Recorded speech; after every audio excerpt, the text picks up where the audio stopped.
दोस्तों कल्पना कीजिए आपके पास 10,000 पड़े हैं। ना कोई रिस्क लेना चाहते हैं, ना शेयर मार्केट की टेंशन, ना रोज रोज कीमत देखने का झंझट। बस एक ही सवाल, क्या ये पैसा बिना खतरे के थोड़ा बढ़ सकता है? ज्यादातर लोग इस सवाल का जवाब ढूंढते हैं, लेकिन या तो उन्हें गलत सलाह मिलती है या अधूरी जानकारी, और इसी वजह से उनका पैसा सालों तक वहीं पड़ा रहता है बिना बढ़े। लेकिन आज जो आप जानने वाले हैं वो बहुत ही सिंपल है, इतना सिंपल कि शायद आपने इसे कभी सीरियसली लिया ही नहीं।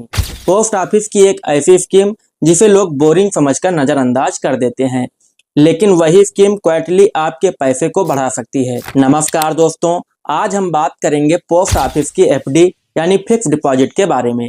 लेकिन ये सिर्फ जानकारी वाला वीडियो नहीं है। आज आप बिल्कुल साफ समझेंगे, अगर आप 10,000 या कोई भी अमाउंट 2 साल के लिए एफडी में डालते हैं तो आखिर में आपके हाथ में कितना पैसा आएगा, और क्या ये सच में आपके लिए सही ऑप्शन है या नहीं। तो अंत तक जरूर देखिए, क्योंकि बीच में ही छोड़ दिया तो आधी जानकारी आपके काम नहीं आएगी। पहले तो आप लोग बताइए, एफडी आखिर होती क्या है? बहुत लोग सोचते हैं एफडी मतलब बस पैसा जमा करो और भूल जाओ, लेकिन असल में ये उससे भी ज्यादा समझने वाली चीज है। पोस्ट ऑफिस एफडी एक ऐसा तरीका है जहां आप अपना पैसा एक तय समय के लिए लॉक करते हैं और बदले में आपको एक तय ब्याज मिलता है। यहाँ तय शब्द सबसे जरूरी है, क्योंकि शेयर मार्केट में रिटर्न बदलता रहता है, म्यूचुअल फंड में उतार चढ़ाव होता है, लेकिन यहाँ आपको पहले दिन ही पता होता है कि आपको कितना मिलेगा। यही वजह है कि लोग इसे सुरक्षित कहते हैं।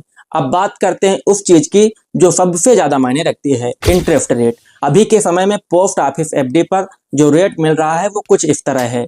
1 साल में करीब 6.9% मिल रहा है, 2 साल में करीब 7% इंटरेस्ट मिल रहा है, 3 साल में करीब 7.1% और 5 साल में करीब 7.5% इंटरेस्ट मिल रहा है। दोस्तों आप ध्यान दीजिए, हम आज सिर्फ 2 साल वाले ऑप्शन पर फोकस कर रहे हैं। क्यों? क्योंकि बहुत सारे लोग लॉन्ग टर्म लॉक नहीं करना चाहते, और 2 साल एक बैलेंस्ड ऑप्शन माना जाता है, ना बहुत छोटा ना बहुत लंबा।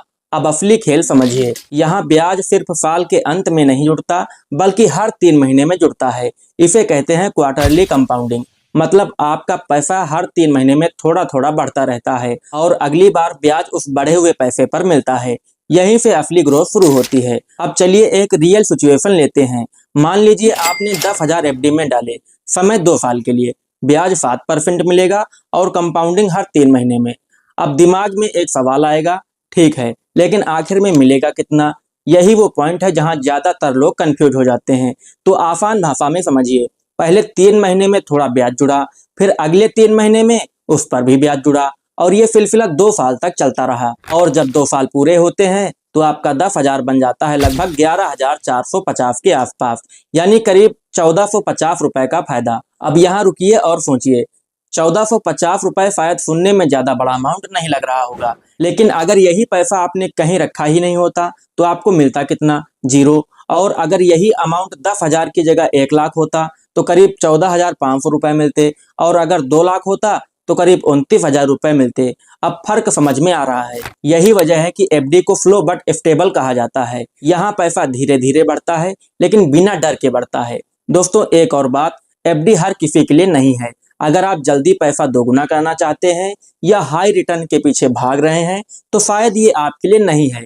लेकिन अगर आप चाहते हैं आपका पैसा सुरक्षित रहे, रिटर्न पहले से तय हो, कोई टेंशन ना हो और धीरे धीरे एक फंड बनता रहे, तो एफडी एक मजबूत ऑप्शन है। अब एक प्रैक्टिकल यूज समझिए। मान लीजिए आपको 2 साल बाद किसी काम के लिए पैसा चाहिए, जैसे बच्चों की फीस, छोटा ट्रिप या कोई जरूरी खर्च। तो एफडी यहाँ परफेक्ट फिट हो सकती है, क्योंकि आपको पता है कि 2 साल बाद कितना पैसा मिलेगा। लेकिन हर चीज की तरह इसमें भी कुछ ध्यान रखने वाली बातें हैं। पहली, अगर आपने एफडी बीच में तोड़ी तो पेनल्टी लग सकती है। दूसरी, जो ब्याज मिलेगा उस पर टैक्स लग सकता है आपकी इनकम स्लैब के अनुसार। तीसरी, यह मंथली इनकम नहीं देता, साल में एक बार पे आउट होता है अगर आप निकालते हैं। अब एक स्मार्ट तरीका समझिए। बहुत लोग एक ही बार बड़ा पैसा डालते हैं, लेकिन समझदारी क्या है? हर साल या हर कुछ महीनों में छोटी छोटी एफडी करना। इसे आप एफडी लैडर जैसा समझ सकते हैं। इससे क्या होगा, हर साल आपकी कोई ना कोई एफडी मैच्योर होगी और आपको लिक्विडिटी भी मिलती रहेगी। अब आखिरी सवाल, क्या आपको एफडी करनी चाहिए? अगर आप बिगिनर हैं, अगर आप रिस्क अवॉइड करना चाहते हैं और अगर आप डिसिप्लिन के साथ सेविंग शुरू करना चाहते हैं तो जवाब है हाँ। कर सकते हैं। लेकिन अगर आप हाई ग्रोथ चाहते हैं तो एफडी को सिर्फ एक हिस्से की तरह रखें, पूरा पैसा नहीं। अब एक छोटी सी बात कहना चाहता हूँ, पैसा कमाना मुश्किल है लेकिन उसे संभालना उससे भी ज्यादा मुश्किल है। और जो लोग ये सीख जाते हैं वही धीरे धीरे फाइनेंशियली स्ट्रांग बनते हैं। अगर आपको आज की जानकारी काम की लगी तो वीडियो को लाइक जरूर करें, क्योंकि एक लाइक से हमें समझ आता है कि आपको ये जानकारी अच्छी लगी और आपको ऐसे ही प्रैक्टिकल वीडियो चाहिए। और अगर आप ऐसे ही आसान भाषा में फाइनेंस सीखना चाहते हैं तो आपके अपने चैनल MS फाइनेंस को सब्सक्राइब कर लीजिए, क्योंकि यहाँ बातें बड़ी नहीं होती लेकिन काम की जरूर होती हैं। अगली बार जब आपके पास थोड़ा भी एक्स्ट्रा पैसा हो तो उसे बस पड़े रहने मत दीजिए, उसे काम पर लगाइए, क्योंकि पैसा तभी बढ़ता है जब आप उसे मौका देते हैं। दोस्तों, आज के वीडियो में सिर्फ इतना ही। मिलते हैं किसी नेक्स्ट वीडियो के साथ, तब तक के लिए जय हिंद, जय भारत।